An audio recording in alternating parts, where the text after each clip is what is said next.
Bon, je me dois de vous prévenir, l'histoire d'aujourd'hui c'est pas la plus gaie, la plus féerique, la plus good vibes qu'on ait racontée sur cette chaîne, mais elle n'en est pas moins intéressante. Vous le savez, j'adore les histoires, y compris les histoires un peu plus glauques, genre les documentaires sur les serial killers, les faits divers, tous ces trucs là j'adore. Et mon péché mignon dans ces trucs là, c'est les crimes non résolus. Et souvent en fait dans les trucs non résolus, généralement t'en sais autant que la police et pour autant t'as des théories, rien n'est avéré, enfin je trouve que c'est genre un foutoir à spéculation, les affaires de crimes non résolus. On te met plein d'indices et d'éléments dans la tête comme ça et on te dit, et voilà, on n'en sait pas plus, on sait pas ce qui s'est passé. D'ailleurs, l'affaire la plus connue de ce genre en France, c'est celle du petit Grégory, qui a eu lieu, je crois, dans les années 80, dans les Vosges. Et il y a un documentaire sur celle-ci sur Netflix, je vous le conseille fortement, ça illustre parfaitement tout ce que je viens de vous dire au sujet de ces affaires non résolues. Mais celle d'aujourd'hui, c'est pas celle du petit Grégory. L'affaire dont on va parler aujourd'hui, c'est celle de Blair Adams.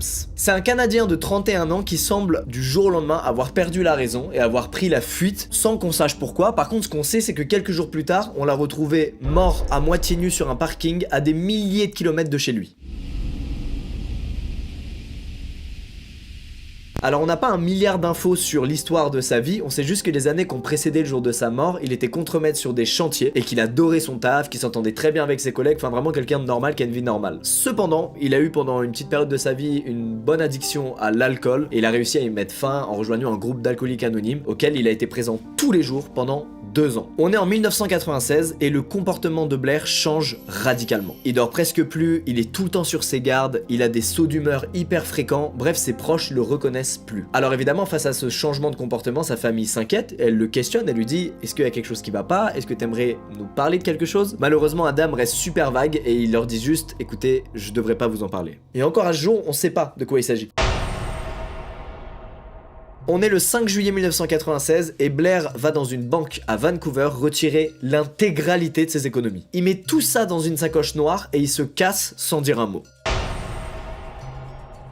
2 jours plus tard donc, Blair retourne à Vancouver pour cette fois prendre un ferry dans le but de rejoindre les États-Unis. Il espère en réalité atteindre Seattle et il a prévenu absolument personne de son départ. Il arrive au port, il se prépare à embarquer, sauf que les douaniers le trouvent hyper chelou. Alors ils le prennent à part, ils le questionnent, ils lui demandent pourquoi il se rend à Seattle, ils lui demandent pourquoi il a des bijoux, des lingots d'or et du cash dans sa sacoche et malheureusement, les réponses de Blair n'arrivent pas à les convaincre. Il y a plein d'incohérences, il y a plein de trucs bizarres et donc les douaniers lui disent bon c'est simple, tu n'iras pas aux États-Unis aujourd'hui. Rentre chez toi. Il retourne donc à Surrey, sa ville natale, où il rend visite à sa mère et à des amis, et évidemment, il oublie de leur dire que ça fait 2 jours qu'il transporte toute sa thune dans une sacoche, et qu'il vient aussi de se faire recaler par la douane en tentant de rejoindre les États-Unis. Mais malgré tout, il a toujours l'air très mal, désorienté, les gens autour de lui le voient, et à cela s'ajoute un autre élément, le fait qu'il ne va plus au travail depuis plusieurs jours. Personne comprend ce qui se passe avec Blair, mais ce que tout le monde comprend, c'est qu'il y a bel et bien un truc qui cloche chez lui en ce moment. Alors naturellement, son entourage suspecte qu'il ait en fait une maladie mentale, et donc lui suggère d'aller voir un docteur, de prendre soin de lui, de se faire aider en fait. Mais vous vous en doutez, Blair refuse. Malgré tout, à force d'être questionné tout le temps par tous les gens de son entourage qui comprennent pas ce qui se passe, il lâche quand même quelques petites informations. Par exemple, il confie à sa mère que des gens propagent des rumeurs sur lui. Bon, on n'est pas super avancé, mais c'est mieux que rien. Quand on lui parle de son travail, Blair se met à pleurer, ce qui veut dire que visiblement dans sa tête, il n'a pas eu le choix de démissionner. Dernier élément très chelou, il veut plus du tout être dans son appartement assuré, donc carrément il va dormir chez sa mère, ce qui est typiquement ce que quelqu'un ferait s'il se sentait menacé, s'il se sentait traqué. Et ça se confirme quand il va avouer à un ami à lui que son comportement étrange viendrait du fait qu'il est poursuivi par quelqu'un qui veut le tuer. Rien que ça. Ce jour-là, Blair rassemble toutes ses affaires et quitte la maison de sa mère, et c'est malheureusement la dernière fois qu'elle le verra vivant. Il veut partir très loin et très vite. Du coup, il va à l'aéroport de Vancouver et il achète un billet d'avion, direction Francfort en Allemagne. Pourquoi Francfort? Parce qu'il y a vécu l'année d'avant, en 1995, pour aider son beau-père sur des chantiers. Il a aussi son ex-petit ami qui est là-bas, ce qui veut dire qu'il a un contact sur place, une personne qui peut potentiellement l'aider. Sauf que Blair annule tout. 2 heures seulement après avoir acheté les billets, il se les fait rembourser. On apprendra par la suite que sa copine allemande n'attendait absolument pas sa visite et on saura jamais pourquoi il a annulé aussi vite son voyage et qui il devait rejoindre sur place. Peut-être que, comme le vol était prévu au lendemain, Blair s'est dit c'est mort, je reste pas une journée de plus au Canada, c'est trop dangereux, donc j'annule le vol et je fais autre chose. Il va donc en pleine nuit toquer chez une amie pour lui demander de l'emmener en voiture jusqu'à la frontière avec les États-Unis. Malheureusement, son amie refuse et lui dit écoute frérot, il est minuit passé, je sais pas à quoi tu joues, mais viens on voit ça demain. Blair s'excuse et il repart sans lui en dire plus. Le lendemain, très tôt dans la matinée alors qu'il fait encore nuit, Blair essaie de traverser la frontière américaine. à pied. C'est-à-dire que les frontières, c'est des lignes de voitures, mais c'est jamais un mec qui s'est tapé le chemin jusqu'ici à pied et qui compte se taper le chemin de l'autre côté jusqu'à la ville la plus proche à pied. Forcément, les douaniers se posent des questions et une nouvelle fois, il se fait interroger. Une nouvelle fois, c'est un échec. Une nouvelle fois, il reste au Canada. Il retourne une nouvelle fois à l'aéroport de Vancouver, cette fois non pas pour acheter des billets d'avion, mais pour louer une voiture, une Nissan, avec laquelle il retourne au poste des frontières duquel il vient de se faire virer. Sauf que cette fois, ça passe. Il est enfin aux États-Unis. Déjà, une fois aux États-Unis, le premier truc qu'il fait, c'est rouler tout droit jusqu'à l'aéroport de Seattle pour acheter un billet d'avion pour Washington. Et cette fois, il va vraiment prendre l'avion. Il va pas se faire rembourser 1 heure après. En revanche, un truc qui fait tiquer les autorités, c'est que ce jour-là, quand il achète son billet d'avion, il prend un aller simple pour Washington. Et cet aller simple qui coûte 800 $, coûte en fait 2 fois plus cher que s'il avait pris un aller-retour. C'est peut-être un détail pour nous, mais pas pour les enquêteurs qui, eux, comprennent qu'en fait, au moment où il achète le billet d'avion, il est encore extrêmement stressé au point où l'argent n'a aucun intérêt pour lui. Il fait aucune optimisation, il s'en fout, il veut juste se barrer le plus loin possible, le plus vite possible. Et ce, peu importe le prix. La nuit passe et Blair atterrit à Washington aux alentours de 6h du matin. Il loue une nouvelle fois une voiture, cette fois une Toyota, et il se met à conduire plein sud sans jamais s'arrêter. À 17h30, on retrouve sa trace puisqu'il est aperçu dans une station essence à Knoxville, dans le Tennessee. Dans cette station essence, il fait le plein de sa Toyota, il paie l'employé en cash, mais mauvaise surprise, quand il revient pour démarrer sa voiture, elle démarre pas. L'employé de la station-service appelle donc un dépanneur pour venir en aide à Blair. Un certain Gerald Sapp vient donc à sa rescousse. Il lui demande les clés et déjà, il voit que sur les clés, il y a un logo Nissan. Oui, vous avez fait le lien, la Nissan c'est la voiture que Blair conduisait à Seattle. Là c'est une Toyota qui conduit. Ça veut dire qu'il est tellement stressé carrément qu'il se trompe de clé. Gérald le dépanneur le prend bien, ça le fait plutôt marrer, ça arrive des erreurs d'étourderie. Et donc il demande à Blair de fouiller ses poches à la recherche de la bonne clé, celle de la Toyota. Sauf que, il refuse.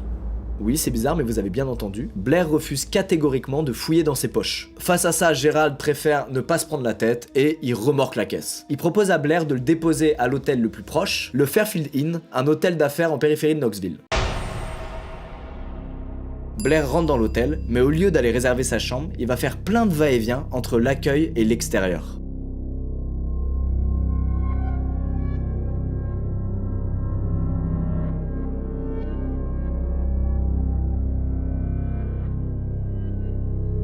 Il finit enfin par s'adresser à la réception et à réserver une chambre qu'il va payer en cash avec un billet de 100 $.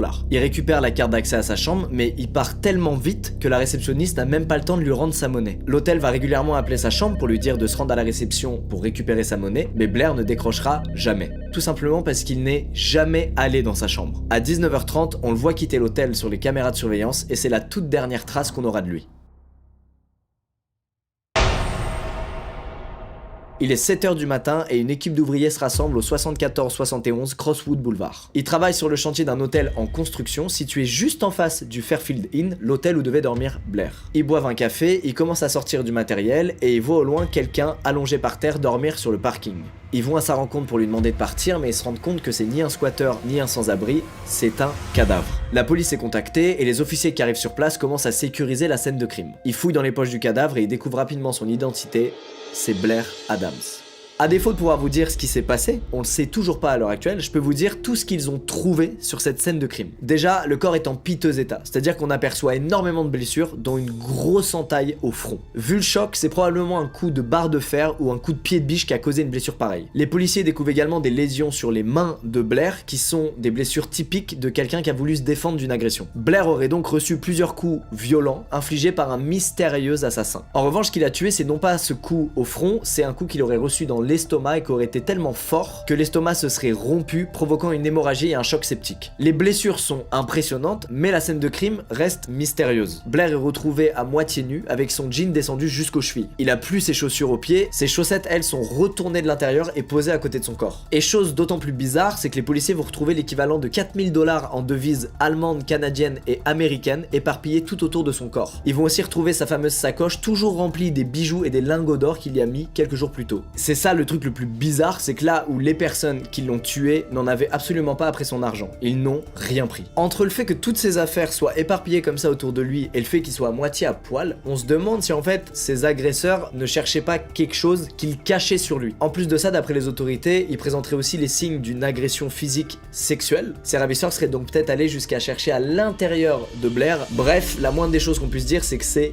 très bizarre. Malgré tout, on a plein d'éléments, donc on se dit que la police a de quoi faire. Sauf que pas du tout, la police galère. Ils ont beau chercher dans les moindres recoins du parking, il y a aucun indice qui mène à une piste viable. Aucune arme, aucune trace laissée par le ou les tueurs et pire encore, aucun témoin direct. La police réussit quand même à obtenir un témoignage, celui d'un gardien de nuit qui faisait des rondes dans le quartier et qui aurait entendu un cri strident d'une femme à 3h30 du matin. Malheureusement, ça l'aurait pas alarmé plus que ça et il serait pas allé investiguer. Une bonne excuse pour dire qu'il a pas eu le courage d'aller voir ce qui se passe. Mais dans la main de Blair, les enquêteurs retrouvent ce qui peut être la réponse à toutes leurs questions, un cheveu. Un long cheveu qu'ils envoient immédiatement au labo et bingo, ce n'est pas un cheveu de Blair. Il y a donc de très grandes chances que ce soit un cheveu appartenant à l'agresseur de Blair. Malheureusement, il n'y a aucune correspondance avec tous les ADN présents dans la base de données des policiers. Ni en 1996, au moment où l'enquête commence, ni encore aujourd'hui. Pendant l'autopsie, on retrouve dans l'estomac de Blair de la nourriture pas encore décomposée. Ce qui veut dire qu'il a mangé récemment avant sa mort, donc juste après avoir quitté l'hôtel. Et ça tombe bien car ça colle avec le récit de deux femmes qui pensent avoir aperçu Blair dîner avec un homme non identifié dans un restaurant proche de l'hôtel. Un portrait robot est dressé, mais la police n'a jamais été en mesure d'identifier l'homme du portrait robot. Évidemment, ils ont aussi interrogé le staff du restaurant en question, mais rien de probant. Bref, on voit que les policiers ont quelques pistes, mais qu'à chaque fois, elles ne mènent à rien, et au bout d'un moment, ils arrivent carrément à court de pistes. Encore aujourd'hui, les shérifs de Knoxville disent que c'est l'affaire la plus mystérieuse qu'il n'ait jamais eu à traiter. On sait toujours pas pourquoi Blair a fui le Canada, ni ce qu'il a fui, ni pourquoi il est venu à Knoxville. On sait rien non plus sur qui a pu le tuer, et encore moins pourquoi. Bref, on sait rien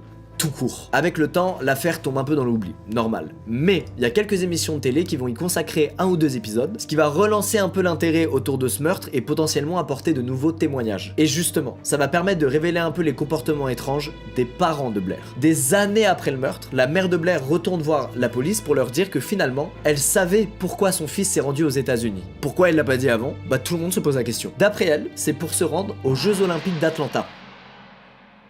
Il y a zéro blague. Quoi qu'il en soit, même si c'est vrai, ça nous avance pas trop, et surtout ça colle pas trop avec le comportement très étrange de Blair les jours qui ont précédé sa mort. Ok, tu vas aller aux Jeux Olympiques, mais pourquoi tu retires toutes tes économies? Pourquoi t'essaies de traverser une frontière quasi dans l'illégalité? Pourquoi t'annules des billets d'avion que tu viens d'acheter pour en prendre d'autres? Bref, c'est beaucoup d'efforts pour un truc plutôt basique, et surtout, pourquoi t'achètes pas directement un vol direct pour Atlanta? Et c'était réglé l'histoire. Bref, ça fait beaucoup de questions qui vont intéresser tout un tas de journalistes qui vont essayer de rentrer en contact avec la maman de Blair. Ils arrêtent pas d'appeler chez elle pour essayer d'avoir des infos, sauf qu'à force, c'est carrément le père de Blair qui répond. Il leur fait comprendre que lui et sa femme ne veulent plus jamais entendre parler de cette affaire, et on peut se mettre à leur place. Ça doit être horrible de reparler de tout ça, de reparler de la disparition et du meurtre de son fils, c'est normal, mais d'un autre côté, ils ont l'air quand même vachement sur la défensive. 2010, il y a du nouveau. Une équipe spécialisée dans les cold cases s'empare de l'affaire.